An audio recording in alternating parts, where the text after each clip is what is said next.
નમસ્તે વિદ્યાર્થી મિત્રો, હું છું હાર્દિક પ્રજાપતિ. આજે આપણે વાત કરવાના છીએ તો કે ભૂગોળ વિષયની ધોરણ 12 આર્ટ્સ ડિપાર્ટમેન્ટની અંતર્ગત. આજે તો આપણે વાત કરી હતી એ મુજબ કે જે ચેપ્ટર નંબર 5 છે જેની અંદર આપણે વાત કરી હતી પરિવહન. તો પરિવહનની અંતર્ગત જે રેલવે માર્ગ છે એ રેલવે માર્ગને આપણે સબ્જેક્ટની અંદર એટલે એને રિમૂવ કરવામાં આવેલો છે નવા સિલેબસ મુજબ, એટલે આપણે એની સ્ટડી નહોતું કર્યું. એની સિવાયના હવાઈ માર્ગ છે, રોપવે છે, સડક માર્ગ છે અને જળ માર્ગ છે, તેની માહિતી આપણે ડિટેલની અંદર મેળવેલી હતી. તો કે યસ, તો એટલે કે એ ચેપ્ટર ત્યાં પૂરું થઈ ગયું છે. એટલે કે રેલવે માર્ગ છે આપણે ચલાવ્યો નથી, એનું કારણ છે કે તે સિલેબસમાં નથી એટલા માટે. ઓકે, ચાલો તો એના પછીની હવે ત્યાંથી આપણે કન્ટિન્યુ કરીએ નવા ચેપ્ટરની સાથે. તો આ નવા ચેપ્ટરની અંદર આપણે માહિતી મેળવવાની છે અને ફરીવાર જણાવી દઉં તમને કે આપણે MCQ અને મોટા ક્વેશ્ચન એટલે કે જે થિયરી બેઝડ ક્વેશ્ચન્સ છે તેની માટે તૈયાર રહેવું પડશે. ઓકે, તો વધારે આપણે વાત કરીએ હવે ત્યારે તો અંતર્ગત આપણે ચેપ્ટરને હવે સ્ટાર્ટ કરીએ. ઓકે, ચાલો તો આપણે વાત કરવાના છીએ દૂરસંચાર. દૂરસંચારને ઇંગ્લિશમાં કહેવાય છે કમ્યુનિકેશન. તો દૂરસંચાર એટલે શું? તો દૂરસંચારનો મતલબ થાય છે કોઈ એક સ્થળ ઉપરથી કોઈ દૂરના સ્થળ ઉપર માહિતીની થતી આપ-લે, જેને કહેવાય દૂરસંચાર. ઓકે, તો દૂરસંચાર છે એ આવી રીતના થાય છે. હવે એને આપણે માહિતી લઈએ કે શું કહેવા માંગે છે દૂરસંચાર. એક સ્થળેથી બીજા સ્થળે માહિતી અથવા સંદેશો મોકલવા કે પ્રાપ્ત કરવાની વિસ્તૃત વ્યવસ્થાને સંચાર તંત્ર કહે છે. ઓકે, તો એનો મતલબ શું થયો કે કોઈ એક સ્થળેથી બીજા સ્થળે માહિતી અથવા સંદેશો, તો માહિતી છે, સંદેશો છે, કોઈ ઇન્ફોર્મેશન જેને ઇંગ્લિશમાં કહેવાય આપણે કે કોઈ ડેટા છે, તો એક જગ્યાએથી બીજા જગ્યા ઉપર પહોંચાડવામાં આવતો હોય તો તેને કહે છે દૂરસંચાર. ઓકે, તો આવી રીતના કહેવાશે દૂરસંચાર. આપણને ખ્યાલ છે આપણે મોબાઈલ થ્રુ આપણે અહીંયા બેઠા બેઠા છે એ આપણે અમદાવાદ છે કે કોઈ બીજા સિટીની અંદર આપણે વાત કરી શકીએ છીએ. શું કામ? તો એનું કારણ છે કે માહિતી સંચાર તંત્ર, એટલે કે આપણે મોબાઈલ થ્રુ એક જગ્યાએથી દૂરના વિસ્તારોમાં આપણે વાતો કરી શકીએ છીએ, આપણે જે માહિતી આપવાની છે તે આપી શકીએ છીએ. તો કે યસ, પહેલાના સમયમાં ઢોલ વગાડીને, આગ કે ધુમાડાના સંકેત દ્વારા, ઝંડા લહેરાવીને કે મોટા અવાજો કિકિયારીઓ દ્વારા સંદેશો પહોંચાડવામાં આવતો હતો. તો સાંભળજો, હવે તમને એમ થાય કે શું આ વાત સાચી છે? તો કે સમજાવું તમને. ચાલો, તો પહેલાનો જ્યારે જમાનો હતો ને, રાજા મહારાજાઓનો જમાનો, તો ત્યારે છે શું થતું, તો રાજાને કોઈ પણ માહિતી જાહેર કરવી હોય યા કોઈ પણ સૂચનાઓ આપવી હોય તો એ શું કરશે, તો એ છે એ બજારની અંદર એક ઢોલવાળાને મોકલી દેશે અને ઢોલ વગાડે એટલે બધા લોકોને ખબર પડે કે આજે રાજા કઈ માહિતી આપણને આપેલી છે. એના દ્વારા છે એ શું કરશે, તો માહિતી પહોંચાડી દેશે, એટલે કે સંદેશો પહોંચાડવાનું એક આ માધ્યમ હતું. બીજી વાત કરીએ આગ અને ધુમાડા દ્વારા, એટલે કે જ્યારે રાત્રિના સમયમાં યુદ્ધો થતા ને, તો એનો મતલબ એવો હતો કે જ્યારે કોઈ વ્યક્તિ કોઈ પ્લાન આધારિત એક જગ્યા ઉપર આક્રમણ કરે તો એ છે ને આગ લગાવી દે, એટલે કે એનો જે ધુમાડો છે એ દૂર સુધી રહેલી એની સેના છુપાયેલી હોય એ સેનાને દેખાય અને એના કારણે છે એ સેના પોતાના આગળના પગલાં છે એ ભરી શકે. એટલે કે આ પણ એક સંદેશો આપવા માટે જ આનો ઉપયોગ થતો હતો. ઓકે, આવી રીતના પણ સંદેશો આપતા. બીજી વાત કરીએ તો ઝંડા લહેરાવીને કે મોટા અવાજની કિકિયારીઓ કરીને.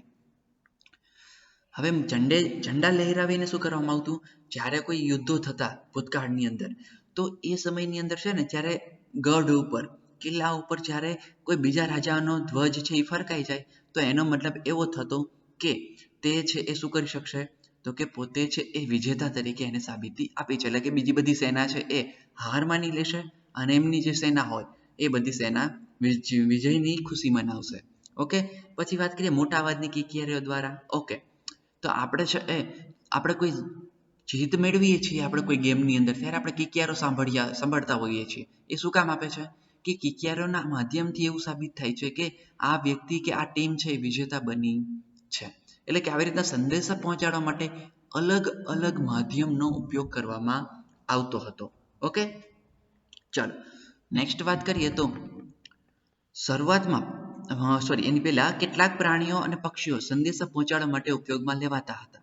ઓકે, તો આપણને ખબર છે કેટલાક પક્ષીઓ કબૂતર છે એને ચિઠ્ઠી મોકલી દેવામાં આવતી પગમાં, અને પગમાં બાંધીને ચિઠ્ઠી છે જ્યાં પહોંચાડવાની હોય ત્યાં પહોંચી જતી હતી. તો આ છે એ પણ સંદેશા માટે શું થતી હતી, આની આપ-લે થતી હતી.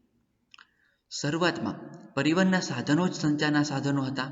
ઓકે, એટલે કે શરૂઆત થઈ ત્યાં શું થયું, જે પરિવહન છે ને, એટલે કે જે રોડ છે, સડક માર્ગ છે, બસ છે, પછી એના બળદગાડી છે, કે જે પણ સાધનો આવ્યા, એટલે કે એક જગ્યાએથી બીજી જગ્યાએ સંદેશો પહોંચાડવા માટે આવા સાધનોનો જ ઉપયોગ કરવામાં આવતો હતો. સમય જતાં શું થયું, એની અંદર ફેરફારો થયા દુનિયાની અંદર. તો તેથી પ્રિન્ટિંગ પ્રેસ આવ્યા, પોસ્ટ ઓફિસ આવી ગઈ, ટેલિફોન આવી ગયા, ફેક્સ તથા ઉપગ્રહોને સંચાર વ્યવસ્થાને ખૂબ જ ઝડપી અને સરળ બનાવી દીધા. એટલે કે જે પહેલા એક સંદેશો પહોંચાડવા માટે 3 દિવસ અથવા અઠવાડિયાનો સમય લાગતો હતો, એ હવે માત્ર સેકન્ડોની અંદર જ તમારો સંદેશો પહોંચી જતો હોય છે. તો કે આટલું ઝડપી આપણી ટેકનોલોજીના કારણે સરળ બન્યું છે. ઓકે, પછી વાત કરીએ તો વિજ્ઞાન અને ટેકનોલોજીના ક્ષેત્રમાં વિકાસ કરવા સંચારે મહત્વનો ફાળો આપ્યો છે. ઓકે, તો વિજ્ઞાન ટેકનોલોજી વ્યવસ્થામાં પણ એમને પોતાનો બહોળો સંચારને ફાયદો આપ્યો છે, આપણને બહોળો ઉપયોગ કરીએ છીએ તેનો. તો કે યસ, સંચારના માધ્યમોના કારણે સમયની દ્રષ્ટિએ દુનિયા સૌથી નાની બની ગઈ છે. તો કે યસ, આપણને ખબર છે કે પહેલા દુનિયા છે ને એ આપણને બહુ મોટી લાગતી, બટ હવે ટેકનોલોજી એટલી બધી સરળ થઈ ગઈ છે, એ બધી ઉપયોગ કરવા લાગીએ છીએ આપણે, કે આ ટેકનોલોજીના કારણે દુનિયા એકદમ નાની થઈ ગઈ છે. મતલબ મારે અમેરિકા કોઈ મેલ કરવો છે તો હું અહીંથી ડાયરેક્ટ મેલ કરી દઉં છું, સેન્ડનું બટન દબાવું, સેન્ડ આપું છું, તો એક જ સેકન્ડની અંદર મારો મેલ છે અમેરિકા પહોંચી જશે. તો કે યસ, એટલે કહેવાનો મતલબ મારે જે માહિતી અહીંથી પહોંચાડવી હતી કોઈ બીજા દેશની અંદર કે બીજા સિટીની અંદર, તો એ હવે માત્ર સેકન્ડોની અંદર જ માહિતી ત્યાં પહોંચી જતી હોય છે. એટલે કે દુનિયા એકદમ નાની થઈ ગઈ છે, અને માઇક્રો સેકન્ડની અંદર, સેકન્ડોની અંદર છે એ એક જગ્યાએથી બીજી જગ્યાએ માહિતી આદાન પ્રદાન થઈ શકે છે. ઓકે, ચાલો, તો એની અંદર વાત કરીએ, આગળ કન્ટિન્યુ કરીએ, તો પરિવહનની તુલનામાં આધુનિક સંચાર તંત્રે પૂરા વિમાન એક વૈશ્વિક ગ્રામમાં ફેરવી નાખ્યું છે. એટલે કે શું કહે છે, તો આધુનિક જે સંચાર ક્ષેત્ર છે ને આપણું, એ કેવું એક નાના એવા ગામની અંદર એનું વિઘટન થઈ ગયું છે. એટલે કે આખી દુનિયા છે ને એ કેવી થઈ ગઈ છે, એક નાના એવા ગામ જેવી થઈ ગઈ છે, કે જે તે જગ્યાએ આપણે પહોંચી શકીએ છીએ આરામથી. વર્તમાન આર્થિક વિકાસ આધુનિક સંચાર તંત્ર પર આધારિત છે. એટલે કે જે અત્યારનો આર્થિક વિકાસ થતો હોય છે ભારતનો, એ આધુનિક સંચાર તંત્ર ઉપર આભારી હોય છે. આપણે પૃથ્વીની સપાટી પર કે અવકાશમાં બનતી ઘણી ઘટનાઓ જીવંત જોવા માટે સક્ષમ બન્યા છીએ. એટલે કે પૃથ્વીની આસપાસ બનતી ઘટનાઓ, જેવી કે પૃથ્વી, સૂર્યનું ઉગવું, સૂર્યનું આથમવું, પછી ચંદ્રનું પરિભ્રમણ, યા બીજા શુક્ર ગ્રહ છે એનું દેખાવું, આ બધી જ ઘટનાઓ, અથવા ઉલ્કાઓનો પડવો, સેટેલાઇટનું પૃથ્વી ઉપરથી પસાર થવું આસપાસ, તો આ બધી જ જે ઘટનાઓ છે એ બધી જ ઘટનાઓ આપણે જોઈ શકતા થઈ ગયા છીએ. એટલે કે આપણી પાસે એટલી બધી ટેકનોલોજીનો આપણે ઉપયોગ કરતા થઈ ગયા છીએ. તો કે યસ, અને ટેકનોલોજીના આધારે જ આપણે એ બધી ઘટનાઓ જોઈ શકતા હોઈએ છીએ. દેશના આર્થિક, સામાજિક, રાજકીય તથા સાંસ્કૃતિક વિકાસની સાથે સાથે સંચાર તંત્ર રાષ્ટ્રીય એકતા અને અખંડિતતાને જાળવી રાખવા માટે મહત્વપૂર્ણ ભૂમિકા ભજવે છે. ઓકે, શું કહે છે, સંચાર તંત્ર છે ને એ રાષ્ટ્રીય અને લોકતાંત્રિક છે એને શું કરે છે, અખંડિતતા જાળવતું હોય છે. તો કે યસ, ભારત જેવા વિશાળ દેશમાં પૂર, દુષ્કાળ, ભૂકંપ, ચક્રવાત, સુનામી તથા માનવ સર્જિત આપત્તિ વ્યવસ્થાપન વિકસીને સંચાર તંત્ર વિના શક્ય નથી. તો ભારત એક એવી જગ્યાએ આવેલો છે ને ભૂપૃષ્ઠની અંદર, કે તેની અંદર કે પૂર અહીં આવે છે તમિલનાડુની અંદર, આપણે હાલ જ જોઈએ છીએ, આજના દિવસે જ આવ્યું છે. પછી દુષ્કાળ પણ જોવા મળે છે, ભૂકંપ પણ આવતો હોય છે, અને સુનામી પણ આવતી હોય છે. તો એનો મતલબ જે આ બધી ઘટનાઓ છે એ જો વૈજ્ઞાનિક સિદ્ધાંતોનો ઉપયોગ કરીને આપણે આ બધી ઘટનાઓનું નિવારણ કરી શકીએ, તો એનો મતલબ એવો છે કે એનું એકમાત્ર ફાળો છે વિજ્ઞાન એન્ડ ટેકનોલોજીના સંચાર તંત્ર. એટલે કે આપણે હવે એટલા બધા આગળ વધતા ટેકનોલોજીમાં થઈ ગયા છીએ કે 2 દિવસ પહેલા આપણે જાણ મળી જાય છે કે કોઈ પણ XYZ જે રાજ્ય છે ત્યાં આ દિવસે, આ તારીખે અને આ સમયે ત્યાં ચક્રવાત યા સુનામી આવવાની છે. તો આપણે રાહત કામગીરી એડવાન્સથી જ આપણે શરૂ કરી શકતા હોઈએ છીએ. એટલા માટે કે આ સંચાર તંત્ર એટલું ખૂબ જ આગળ વિકસી ગયું છે એટલા માટે, એટલે કે આપણે બચાવની કામગીરી પહેલેથી કરવા લાગી શકીએ છીએ. તો આ બધું છે તે આપણે જાણી શકતા હવે થઈ ગયા છીએ. ઓકે, ચલો તો નેક્સ્ટ વાત કરીએ હવે આપણે સંચારના સાધનો. સંચારના સાધનોનો સમૂહ સંચાર તંત્રને વ્યક્તિગત સંચાર તંત્ર, ટેલિફોન, સેલફોન, ફેક્સ, મુદ્રિત માધ્યમ, ઇલેક્ટ્રોનિક્સ માધ્યમ, ઇન્ટરનેટ, સમાચાર પત્રો અને વાત કરીએ તો આકાશવાણી, ઈમેલ, સામાયિકો, દૂરદર્શન, ટપાલ સેવા, આંગણીય સેવા વગેરે સેવા છે. વ્યક્તિગત સંચાર માટે વાત કરીએ તો ટેલિફોન, પછી ઇન્ટરનેટ અને ફેક્સ, ઈમેલ, ટપાલ સેવા વગેરેનો ઉપયોગ આપણે કરતા થઈ ગયા છીએ. એટલે કે સંચાર છે ને આપણે અલગ અલગ રીતના, એટલે કે એક જગ્યાએથી બીજી જગ્યાએ થતી આપલેને આપણે અલગ અલગ રીતના જોઈ શકતા હોઈએ છીએ. તો કે યસ, એટલે કે અલગ અલગ રીતના આપણે એનો ઉપયોગ કરતા હોઈએ છીએ. તેની અંદર આકાશવાણી પણ આવી જાય છે કે જે માહિતી પહેલા આ તો હવે આપણે મોબાઈલ અથવા ટેકનોલોજી આગળ વધી ગઈ એટલે આપણે ઉપયોગ કરીએ છીએ, બટ અમુક વર્ષો પહેલા આકાશવાણીની અંદર તમને એવું જણાવતા કે ફલાણા દિવસે આ તારીખે આટલો વરસાદ પડવાનો છે, તો બધા લોકોએ સાવચેતી જાળવવી.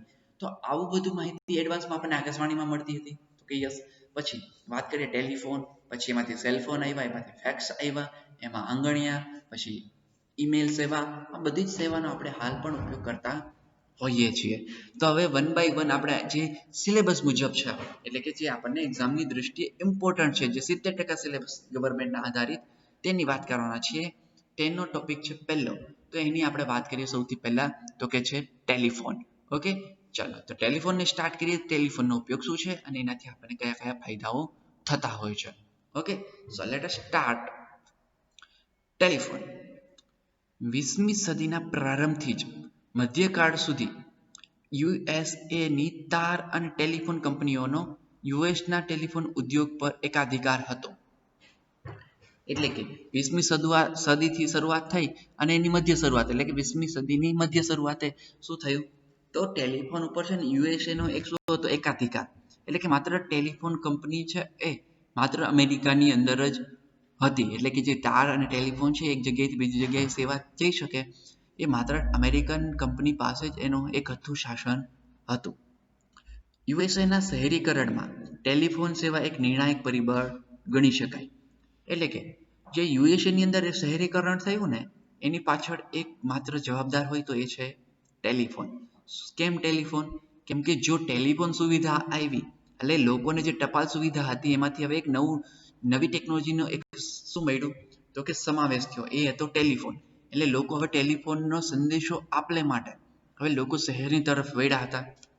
તો કે યસ, એટલે કહેવાનો મતલબ છે એ તો કે એમાંથી આગળ વધી ગયા. હવે ટેલિફોનના આકર્ષણના કારણે લોકો શહેરની તરફ આગળ વધ્યા, એટલે કે શહેરીકરણ થવા લાગ્યું. તેના માધ્યમથી કંપનીઓના મુખ્યાલયો સાથે કાર્યોનું જોડાણ સંભવ થઈ શક્યું અને તે સંપર્ક સુવિધા ઊભા થતાં કંપનીની ઉપશાખાઓ નાના શહેરોમાં સ્થાપિત થઈ. એટલે કે હવે કોઈ કંપનીના મુખ્યાલયો છે ને એ જોડાતા ગયા કોની સાથે, તો આપણા વિવિધ માધ્યમો સાથે. એટલે કે સંદેશો પહોંચાડવા લાગ્યો ટેલિફોન દ્વારા એક જગ્યાએથી બીજી જગ્યાએ. ઓકે, પછી તો હવે ટેલિફોનની સુવિધા આવી એટલે કે વાયર જે છે એ કેબલ છે એક જગ્યાએથી બીજી જગ્યાએ પાથરી દેવામાં આવતો. તો કે યસ, એટલે કે હવે નાના નાના શહેરોની અંદર પણ શું થવા લાગ્યું, તો મોટી કંપનીની નાની નાની બ્રાન્ચો છે ત્યાં પોતાની નાની નાની શાખાઓ ખોલવાનું શરૂઆત થઈ ગઈ. તો કે યસ, અને આનાથી ફાયદો શું થયો, તો એનાથી છે એ અલગ અલગ એમને ફાયદો થયો છે. એના કારણે ઝડપી મેસેજ પહોંચવા લાગ્યા, ઇન્ફોર્મેશન પહોંચવા લાગી. તો કે યસ, પ્રતિસ્પર્ધા વધતા ટેલિફોન કંપનીઓ પોતાની પ્રણાલીને ઉન્નત બનાવવા માટે તાંબાના તારને બદલે ઓપ્ટિકલ ફાઇબર, એટલે કે જેને ઓપ્ટિકલ ફાઇબર કહીએ છીએ, તે અને સેટેલાઇટનો ઉપયોગ શરૂ થયો. હવે સંદેશો છે ઝડપી પહોંચાડવો હતો, તો હવે તાંબાના તાર હતા એનામાંથી જે એક જગ્યાએથી માહિતી બીજી જગ્યાએ પહોંચતી હતી એમાંથી હવે થોડોક બદલાવ આવ્યો અને શું થવા લાગ્યું, એની જગ્યાએ ઓપ્ટિકલ ફાઇબર. ઓપ્ટિકલ ફાઇબર છે એ સંદેશા વ્યવહાર માટેનું સૌથી ઝડપી જે હોય તો એ છે ઓપ્ટિકલ ફાઇબર, એટલે કે માધ્યમ. તો કે યસ, આ ઓપ્ટિકલ ફાઇબર છે એ સૌથી ઝડપી મેસેજ ટ્રાન્સફર કરે છે એક જગ્યાએથી બીજી જગ્યાએ. તો એટલા માટે હવે એનો ઉપયોગ થવા લાગ્યો. પછી સેટેલાઇટ આવ્યા, સેટેલાઇટથી પણ શું થવા લાગ્યું, તો મેસેજ એક જગ્યાએથી બીજી જગ્યાએ ટ્રાન્સફર થવા લાગ્યો. પરિણામે ઝડપી, સુરક્ષિત અને દોષરહિત પ્રસારણ શક્ય બન્યું. તો એને એવું જ કીધું તો કે ઝડપથી અને સુરક્ષિત શું થવા લાગ્યું, તો પ્રસારણથી થવા લાગ્યું, એટલે કે ટીવીનો જમાનો આવ્યો. પછી ભારતમાં ટેલિકોમ નેટવર્કની ફાળે 19મી સદીમાં બ્રિટિશ સરકાર દ્વારા નાખવામાં આવ્યા, એટલે કે એના પાયા છે ભારતમાં 19મી સદીમાં સૌથી પહેલા નખાણા હતા બ્રિટિશ સરકાર દ્વારા, એટલે કે જે અંગ્રેજો છે એને સૌપ્રથમ ટેલિફોનની સુવિધાઓ ભારતની અંદર શરૂ કરી હતી. ઓકે, ચાલો નેક્સ્ટ વાત કરીએ તો ભારત નિગમ લિમિટેડ, જેને આપણે BSNL તરીકે પણ ઓળખતા હોઈએ છીએ. તો શું છે BSNL? તો BSNL છે એનો ઇતિહાસ ભારતના ટેલિકોમ સાથે જોડાયેલો છે. શું કામ જોડાયેલો છે? કેમ કે ભારતની અંદર જ્યારે કોઈ જ કંપની, એટલે કે કોઈ જ કંપની આની માટે એક કેને પોતાનું કાર્ય છે એ હાથમાં નહોતું લીધું ટેલિફોન સેવા માટે, બટ આ એકમાત્ર એવી કંપની હતી જે BSNL, જેણે પોતાનું શું કર્યું હતું, તો આ કંપની એટલે કે કેબલ પાથરવાની શરૂઆત કરી હતી ટેલિફોન માટે. તો કે યસ, ભારતમાં ટેલિકોમ સેવાનું ભારત સરકાર દ્વારા સંચાલન કરવામાં આવે છે, એટલે કે ભારત સરકારના હાથમાં છે ટેલિકોમ સુવિધા. તો કે યસ, આપણે જે સિમ કાર્ડ ખરીદીએ છીએ યા મોબાઈલ, જે સિમ કાર્ડની ઓથોરિટી છે, સૌથી મેઇન ઓથોરિટી કોની પાસે છે? ઇન્ડિયન ગવર્મેન્ટ પાસે. ઓકે, હાલમાં ભારત સંચાર નિગમ લિમિટેડ તરીકે જાણીતી કંપની તે પહેલા પોસ્ટ એન્ડ ટેલિગ્રામ ડિપાર્ટમેન્ટ તરીકે ઓળખાતી હતી. ઓકે, જેને PNT કહેવાય છે. ઓકે, જેને આપણે અત્યારે BSNL કહીએ છીએ. તો એ જ કંપની જ્યારે એની સ્થાપના થઈ ત્યારે પોસ્ટ એન્ડ ટેલિગ્રામ તરીકે ઓળખાતી હતી. તો કે યસ, પછી વાત કરીએ તો 1975માં ડિપાર્ટમેન્ટ ઓફ ટેલિકોમ, એટલે કે DOT તરીકે તેનું નામ પડ્યું, અને પછી તે પોસ્ટ એન્ડ ટેલિગ્રામ એટલે કે PNT થી અલગ કરવામાં આવી. એટલે કે ડિપાર્ટમેન્ટ ઓફ ટેલિકોમ છે 1975ની અંદર એના બે ભાગ થઈ ગયા, ડિપાર્ટમેન્ટ ઓફ ટેલિકોમ અને પોસ્ટ એન્ડ ટેલિગ્રામ તરીકે. પછી ભારતમાં આધુનિક પ્રકારની ટેલિફોન સેવાઓ વિકાસ સામ પિત્રોડાને વિશેષ ફાળો છે. આ યાદ રાખજો, MCQમાં ખૂબ જ IMP છે સામ પિત્રોડા. નામ યાદ રાખવાનું છે કે ભારતમાં ટેલિકોમ સુવિધાનો પાયો નાખનાર વ્યક્તિ નીચેનામાંથી કોણ છે, અથવા કોણ હતા, એવો એક વાર્કની અંદર પૂછે કે MCQમાં પૂછે, તો આપણે યાદ રાખવાનું છે સામ પિત્રોડા. ઓકે, ચાલો. આધુનિક સમયમાં વિજ્ઞાન અને ઇન્ફોર્મેશન ટેકનોલોજીનો વિકાસના કારણે સેલ ફોન સેવાઓ સમગ્ર વિશ્વમાં ખૂબ જ ઝડપથી લોકપ્રિય સંચાર સેવા બની. આપણને ખબર છે કે ટેલિફોનમાંથી સેલ ફોન આવ્યા, તો એ વાયરલેસ હોવાના કારણે સૌથી વધારે એટ્રેક્ટિવ અને સુવિધાજનક હતી. તો કે યસ, કેમ કે તેની સાથે જ્યાં હોય ત્યાં આપણે ત્યાં સાથે લઈ જઈ શકતા હતા, એટલા માટે એક નવો ટ્રેન્ડ શરૂ થયો સેલ ફોન સેવાનો. પછી સ્માર્ટફોનની મદદથી ઇન્ટરનેટના માધ્યમ દ્વારા અનેક ક્ષેત્રોમાં માહિતીનું આદાન પ્રદાન ખૂબ જ ઝડપી અને અસરકારક બની શક્યું. તો કે યસ, પછી ટેલિફોન જે હતા એમાંથી સેલફોન આવ્યા, સેલફોનની સુવિધાઓમાંથી વધારે આદાન પ્રદાન માહિતી થવા લાગી, અને એમાંથી આવ્યા સ્માર્ટફોન. તો સ્માર્ટફોનથી પણ આપણે શું કરવા લાગ્યા, તો માહિતીનું આદાન પ્રદાન, એટલે કે ઝડપથી ઇન્ટરનેટ ક્ષેત્રની અંદર જીમેલ છે, યા કોઈ ટેલિગ્રામ છે, કે ડિફરન્ટ ટાઈપની જે એપ્લિકેશનો છે, તો એની અંદર માહિતીનું એટલું ઝડપી, એટલે કે એક કરતાં વધારે વ્યક્તિઓને આપણે પહોંચાડતા થઈ ગયા છીએ. છેલ્લા 2 દાયકામાં પણ ખાનગી અને વિદેશ કંપનીઓએ ટેલિકોમ ક્ષેત્રમાં પ્રવેશ કર્યો છે, એટલે કે હવે એની અંદર ખાનગી કંપનીઓ પણ આવી ગઈ છે ટેલિકોમની અંદર. તો કે યસ, આ બધી જે વોડાફોન છે, આઈડિયા છે, કે બીજી એરટેલ છે, આ બધી કંપનીઓ શું છે, ખાનગી કંપનીઓ છે જે આપણને સેવા આપે છે. તો કે યસ, બટ એ ગવર્મેન્ટ નથી, સમજે, એના ઉપર એની ગવર્મેન્ટ ઓથોરિટી હોય છે, એની અંડરમાં આ બધી કંપનીઓ કામ કરતી હોય છે. ઓકે, તો આ થઈ વાત આપણા સંચાર નિગમ લિમિટેડ એટલે કે BSNL ની. તો કે યસ, એટલે કે BSNL છે સૌથી પહેલાની સ્થાપના થઈ ત્યારે એ પોસ્ટ એન્ડ ટેલિગ્રામ તરીકે ઓળખાતું, પછી તેના બે ભાગ પડ્યા, પોસ્ટ એન્ડ ટેલિગ્રામ અને બીજું છે ડિપાર્ટમેન્ટ ઓફ ટેલિગ્રામ, જે 1975 અંતર્ગત. અને ભારતમાં ટેલિફોન સુવિધાનો ફાળો જતો હોય, શ્રેય જતો હોય, તો એ છે આપણા સામ પિત્રોડાની. ઓકે, ચાલો. ઓકે, તો આપણે ટેલિફોનની માહિતી મેળવી, હવે એમાંથી થોડોક એડવાન્સમાં જઈએ કે ટેલિફોનની માહિતીથી તો છે આપણને ખબર પડી ગઈ કે સામ પિત્રોડાનો એનો ફાળો છે, ટેલિફોનમાંથી સેલફોન આવ્યા, સેલફોનમાંથી સ્માર્ટફોન આવ્યા, અને એમાંથી આપણે અત્યારે વાપરતા હોઈએ છીએ OS સિસ્ટમ વાળા મોબાઈલ આવી ગયા છે. તો હવે વાત કરીએ એમાંથી નવું છે ફેક્સ. તો આ પણ એક નવું માધ્યમ છે જેની અંદર માહિતી આદાન પ્રદાન થવા લાગી. તો કે યસ, એક સ્થળના કાગળ પરના લખાણને કે ચિત્રોને આબેહૂબ પ્રકૃતિ અન્ય સ્થળે પર કાગળ ઉપર ફેક્સ મશીન દ્વારા છાપવાની પ્રક્રિયાને ફેક્સ કહે છે. ઓકે, તો ફેક્સ છે ને હાલ આપણે જૂનું થઈ ગયું છે, બટ જ્યારે ટેલિફોન સુવિધા હતી ને ત્યારે સૌથી ઇમ્પોર્ટન્ટ હોય તો એ હતું ફેક્સ સુવિધા. શું કામ? કેમ કે ટેલિફોન હતો ત્યારે માત્ર તમારે અવાજ એટલે કે જે તમારો વોઇસ છે કોલિંગથી માત્ર માહિતી આદાન પ્રદાન થઈ શકતી હતી, પરંતુ તમારે જ્યારે કોઈ ડેટા છે કાગળની અંદર લખેલો હોય ને બીજી જગ્યાએ પહોંચાડવો હોય તો એની માટે એવી કોઈ સુવિધા હતી નહીં. તો એની માટે કોઈ બીજી સુવિધાઓ હતી નહીં. એટલે કે તો હવે એની માટે છે શું થતું, ફેક્સનો જમાનો આવ્યો. ફેક્સની અંદર શું હતું, ફેક્સ નંબર આવતા, એટલે કે એ નંબર ઉપર તમે ફેક્સ કરી દો એટલે અહીંથી જે કાગળ છે એ તમે ફેક્સ કરો એટલે ઓલી બાજુ છે એ બીજી સાઈડ છે ફેક્સ જ્યાં સેટ કરવાનું છે ત્યાં ઓટોમેટિક એ કાગળ છે લેટર છે ત્યાં બહાર આવી જતું. આવી છે એ વાત હતી. તો કે યસ, જેને આપણે અત્યારે પ્રિન્ટર કહીએ છીએ ને એ ટાઈપનું. ઓકે, અત્યારે આપણે મેલ દ્વારા છે અથવા મોબાઈલ દ્વારા આપણે એક જગ્યાએથી બીજી જગ્યાએ જે કોઈ લેટર હોય યા કોઈ ઈમેલ છે આપણે જે લખાણવાળું માહિતી છે એને આપણે મોકલીએ છીએ ત્યારે ફેક્સ દ્વારા થતી હતી. ફેક્સ મોકલવા માટે ફેક્સ મશીનને ટેલિફોનના વાયર સાથે જોડવામાં કરવું પડતું હતું. તો કે યસ, ત્યારે ટેલિફોન સુવિધા હતી તો ટેલિફોન સાથે એને જોડવામાં આવતું હતું. કેમ? તો કે મેસેજ માટે એટલે કે સંદેશાના આદાન પ્રદાન માટે. અને ફેક્સને પોતાનો અલગ નંબર હતો એટલે કે એને નંબર હોય છે અલગ. તો કે યસ, મેં હમણાં જ વાત કરી. આ નંબરના ઉપયોગથી આવતી છબીને ફેક્સ મશીન ઝીલી લે છે. એટલે કે નંબર ઉપર જેટલી માહિતી આવે એ માહિતી ઓલા વાયરમાંથી મેસેજમાં જશે અને મેસેજ છે એ માહિતી ડાયરેક્ટ કોને ફેક્સને મળશે, ફેક્સ એક્સેપ્ટ કરી લેશે. એટલે દર્શાવેલ નંબર પર ફેક્સ મશીનના છબીઓ ઉતારી દે છે અને એ જે માહિતી આવી હોય એ માહિતી બધી છે એ ત્યાં સામે આવી જતી હોય છે. ઓકે, ચલો. તો એવી રીતના વાત થઈ. પછી વાત કરીએ તો આમ દ્વારા એક સ્થળેથી બીજા સ્થળે કાગળ પર કોઈ લખાણ કે ચિત્ર મોકલી શકાય છે. તો કે યસ, એટલે કે વાયર હોય, વાયર છે એમાંથી મેસેજ જતો હોય, મેસેજ બીજા સામેના ફેક્સમાં જાય અને તે ઝીલી લે અને એને એક્સેપ્ટ કરીને એને છબી બહાર આપી દેશે. તો કે યસ, આપણે જોતા હોય છે જૂના મૂવીની અંદર કે કોઈ વોન્ટેડ આરોપી હોય તો એ છે એ ફેક્સ દ્વારા શું કરવામાં આવે, એનો ફોટોગ્રાફ છે બધા પોલીસ સ્ટેશનની અંદર મોકલવામાં આવતો. આ થઈ જૂની વાત, બટ હવે છે એ બધું ડિજિટલ આવી ગયું છે. તો કે યસ, આધુનિક સમયમાં દૂરસંચારના અન્ય સાધનોનો ઉપયોગ વધતા ફેક્સનો ઉપયોગ પણ ઓછો થવા લાગ્યો છે. તો મેં કહ્યું એ મુજબ આ બધું હવે ભૂતકાળ થઈ ગયું છે કેમ કે હવે ટેકનોલોજી આ બધી છે, લેપટોપ છે, પીસી છે, એમને સ્થાન લઈ લીધું છે. ઓકે, ચાલો નેક્સ્ટ વાત કરીએ. સૌથી ઇમ્પોર્ટન્ટ આપણે ડેઈલી રૂટીન લાઈફ આપણું બની ગઈ છે એ છે ઇન્ટરનેટ.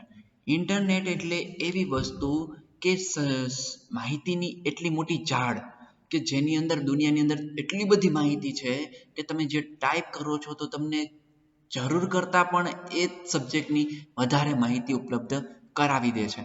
એટલે કે માહિતીનું એટલું મોટું આખું માયાજાળ રચાયેલી છે. તો કે યસ, જેને આપણે કહીએ છીએ ઇન્ટરનેટ. 20મી સદીના ઉત્તરાર્ધમાં સૂચનાઓનું આંકડાઓમાં રૂપાંતર થઈ શકવાની દૂરસંચાર વ્યવસ્થા ધીરે ધીરે કમ્પ્યુટરનું અંગ બની ગઈ. એટલે કે સૂચનાઓ છે ને એ હવે આંકડામાં રૂપાંતર થવા લાગી. તો કે યસ, એટલે કે મોટી મોટી સૂચનાઓ છે એ નાના નાના સંદેશા પહોંચાડવા માટે એટલે કે મોટી સૂચનાઓને માત્ર એક ક્લિક દ્વારા તમે એક જગ્યાએથી બીજી જગ્યાએ અને લાખો કરોડો કિલોમીટર દૂર હોય ત્યાં સુધી પહોંચાડી શકતા થઈ ગયા. તેમાં ઇન્ટરનેટના માધ્યમથી એક સમન્વિત તંત્રનું નિર્માણ થયું. એટલે કે એમાં ઇન્ટરનેટના ઉપયોગથી આખી દુનિયા છે એ જોડાઈ ગઈ. મતલબ બધી કંપનીઓ છે, અહીંથી અમેરિકાની કંપની હોય તો એની સાથે પણ મારી કંપની હવે ટાઈપ કરવા લાગી છે. શું કામ? તો એ એકબીજાની સાથે ઇન્ફોર્મેશન શેર કરે છે અને પોતાનું પ્રોડક્ટ છે એને વેચે છે, સેલ કરે છે, યા બનાવે છે. આ જ વિશ્વમાં ઇન્ટરનેટ સૌથી મોટી ઇલેક્ટ્રોનિક પ્રણાલી છે જે 100 કરોડથી વધુ લોકોને એકબીજા સાથે જોડી રાખે છે. તો કે યસ, આપણને ખબર છે કે 100 કરોડ કરતાં વધારે લોકો પણ કદાચ એમાં જોડાયેલા હશે ઇન્ટરનેટના માધ્યમથી. ઇન્ટરનેટ એટલે કોઈ એક મધ્યસ્થ સંસ્થા દ્વારા ટેલિફોનની મદદથી અથવા સ્વતંત્ર સંદેશા વ્યવહાર મદદથી રચાયેલું કમ્પ્યુટરનું ઝાડ જેને વ્યક્તિગત સંચાર તંત્ર તેટલા જ સાધનો તેમાંથી ઇન્ટરનેટ સૌથી અસરકારક અને આધુનિક છે. એટલે કે માહિતીની એક આખી મોટી ઝાડ જેને કહેવાય ઇન્ટરનેટ. તો કે યસ, અને આ ઇન્ટરનેટ છે એ પર્સનલ એટલે કે કોઈ વ્યક્તિગત રીતના પણ એનો સારો એવો વિકાસ થઈ શક્યો છે. આ સુવિધાનો ઉપયોગ કરનાર જ્ઞાન અને માહિતી દુનિયામાં સીધો સંપર્ક બનાવે છે. મતલબ કે આપણે જે પણ ભણીએ છીએ કે જે પણ રહેલી માહિતી છે તમારી પાસે જે ત્યાં ટેલેન્ટ રહેલું છે એ તમે યુટ્યુબ ઉપર કે યા કોઈ બીજા પ્લેટફોર્મ ઉપર મૂકો છો તો લોકો જુએ છે. લોકો જોઈને તમારી અંદર રહેલું ટેલેન્ટ બહાર આવે છે અને તમારે જે માહિતી આપવી છે એ માહિતી લાખો કરોડો લોકો સુધી પહોંચી શકતી થઈ ગઈ છે. ઓકે, આ સુવિધાનો ઉપયોગ કરનાર એ વાત થઈ ગઈ આપણે ઈ કોમર્સ તથા નાણાકીય લેવડ દેવડ માટે ઇન્ટરનેટનો ઉપયોગ ઝડપથી વધી રહ્યો છે. ઈ કોમર્સ એટલે શું? તો આપણે છે એ એમેઝોન છે, ફ્લિપકાર્ટ છે, તો બધી જ ઓનલાઈન જે શોપિંગ છે એપ છે તેમાંથી આપણે હવે સેલિંગ કરવા લાગ્યા છીએ. તો કે યસ, તો સોરી એમાંથી આપણે ખરીદી કરવા લાગ્યા છીએ. તો કે યસ, અને એમાંથી જે આપણે ખરીદી કરતા હવે થઈ ગયા છીએ આ છે ઈ કોમર્સ. હવે એવી જ વસ્તુ મારે કોઈ સેલ કરવું છે, મારું કોઈ બાઇક છે, લેપટોપ છે, તો એને હું હવે તો આપણે એમેઝોન છે, ફ્લિપકાર્ટ છે, એની સિવાય આપણે શું કરતા થઈ ગયા છીએ, મૂકતા થઈ ગયા છીએ. તો એનાથી શું થશે, લોકો છે એ આપણે સેલિંગ અને આપણો બાઇંગ પ્રોસેસ છે ઇઝીલી થઈ ગઈ છે. એટલે કે નાણાકીય લેવડ દેવડ તો પેટીએમ છે, ભીમ એપ છે, યુપીઆઈ છે, આ બધી જે એપ્લિકેશન છે એ શું છે, તો ઓનલાઈન એપ્લિકેશન છે. તો આ મોબાઈલથી આપણે એક જગ્યાએથી બીજી જગ્યાએ એક અકાઉન્ટમાંથી બીજા એકાઉન્ટની અંદર તો એક જ સેકન્ડની અંદર પૈસા છે ટ્રાન્સફર કરતા થઈ ગયા છીએ. ઓકે, ચાલો હવે નેક્સ્ટ વાત કરીએ આપણે. તો ઇન્ટરનેટ ઓછા ખર્ચે વિવિધ માધ્યમોની વિશાળ જાણકારી અને વધુ માહિતી પૂરી પાડે છે.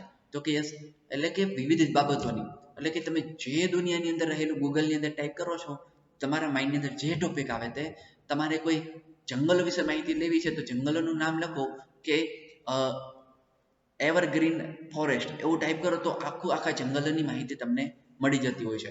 કોઈ વ્યક્તિની માહિતી જોતી હોય તો એ વ્યક્તિ વિશે લખો, મહાત્મા ગાંધી, તો તમને એની પણ માહિતી મળી રહે છે. તો આટલી બધી માહિતી તમને ઉપલબ્ધ કરાવે છે ઇન્ટરનેટ. શહેર સિવાય નાના કસ્બાઓમાં પણ સાયબર કાફે વ્યવસ્થા ઉપલબ્ધ થવાથી ઇન્ટરનેટનો ઉપયોગ ખૂબ વધ્યો છે. એટલે કે હવે પહેલા તો એવું હતું કે શહેરની અંદર જ એનું નેટવર્ક આવતું હતું, બટ હવે નાના નાના ગામડાઓ અને કસ્બાઓ છે તેની અંદર પણ ઇન્ટરનેટ સુવિધાઓ ઉપલબ્ધ થવા લાગી છે. એટલે કે એનો પણ એક ફાયદો થયો છે. ઓકે, પછી અવકાશયાન પણ કમ્પ્યુટર દ્વારા ઇન્ટરનેટ સાથે જોડાઈને ઉપગ્રહ સાથે સંપર્ક જાળવે છે. એટલે કે અવકાશયાન, હવે માનવ રહિત અવકાશયાન આપણે મોકલીએ છીએ તો તેની અંદર કોઈ મનુષ્ય નથી જતા, બટ એનું જે આખું સંચાલન છે કોણ કરે છે, તો વૈજ્ઞાનિકો નીચે બેઠા બેઠા ઓફિસમાં બેઠા બેઠા એનું સંચાલન થતું હોય છે. તો કે યસ, એટલે કે કોના દ્વારા, તો આપણા ઇન્ટરનેટ દ્વારા. ઓકે, વિશ્વને આવરી લેતા ઇન્ટરનેટને વર્લ્ડ વાઇડ વેબથી ઓળખવામાં આવે છે, જેને આપણે ટૂંકમાં www તરીકે ઓળખીએ છીએ. આપણે કહીએ છીએ ને www.google.com, આપણે આવું ટાઈપ કરીએ છીએ તો શું છે, તો વર્લ્ડ વાઇડ વેબ છે. ઓકે, આ વેબ છે તેને રેલવે કે હવાઈ સમયપત્રક જાણવા માટે આપણે ઉપયોગ કરીએ છીએ નેટનો. રેલવે, હવાઈ, બસ કે મુસાફરી માટે ટિકિટ બુકિંગ કરાવી શકીએ છીએ. તો કે આપણને બધાની જગ્યાએ રિઝર્વેશન આપણે કરાવતા હોઈએ છીએ. જમીનના દસ્તાવેજો મેળવવા માટે આપણે કરીએ છીએ. તો કે હા, શૈક્ષણિક માર્ગદર્શન આપવા માટે ઓનલાઈન તમે જે અત્યારે વિડીયો ભણો છો એવી રીતના, ગુનેગારોને શોધી કાઢવા માટે, હોટલના બુકિંગ કરાવવા માટે, ઓનલાઈન ખરીદ વેચાણ કરવાનું, જાહેર પરીક્ષાઓના પરિણામ મેળવવા માટે, ક્રેડિટ કાર્ડ અને ડેબિટ કાર્ડના ઉપયોગ માટે ઇન્ટરનેટ સેવાઓની મહત્વ બની છે. તો કે યસ, આ ઉપરાંત વોટ્સઅપ, ટ્વિટર અને ફેસબુક માહિતી પણ આપણે ઉપયોગ કરતા થઈ ગયા છીએ. એટલે કે આપણે સોશિયલ મીડિયા જે છે એનો પણ આપણે એટલો જ ઉપયોગ કરીએ છીએ જ્યારે એની સિવાય, એટલે કે સોશિયલ મીડિયા સિવાય તમારા જે બીજે ઉપયોગી છે એ છે ખરીદ વેચાણ છે, ક્રેડિટ કાર્ડ છે, હોટલ બુકિંગ છે, રિઝર્વેશન છે, કોઈ ટ્રેન ટિકિટ માટેનું, તો એ છે એ શું છે, તો એ આપણી માટેના સૌથી અસરકારક ફાયદાઓ છે જેના દ્વારા આપણે સૌથી વધારે ફાયદો થયો છે. ઓકે,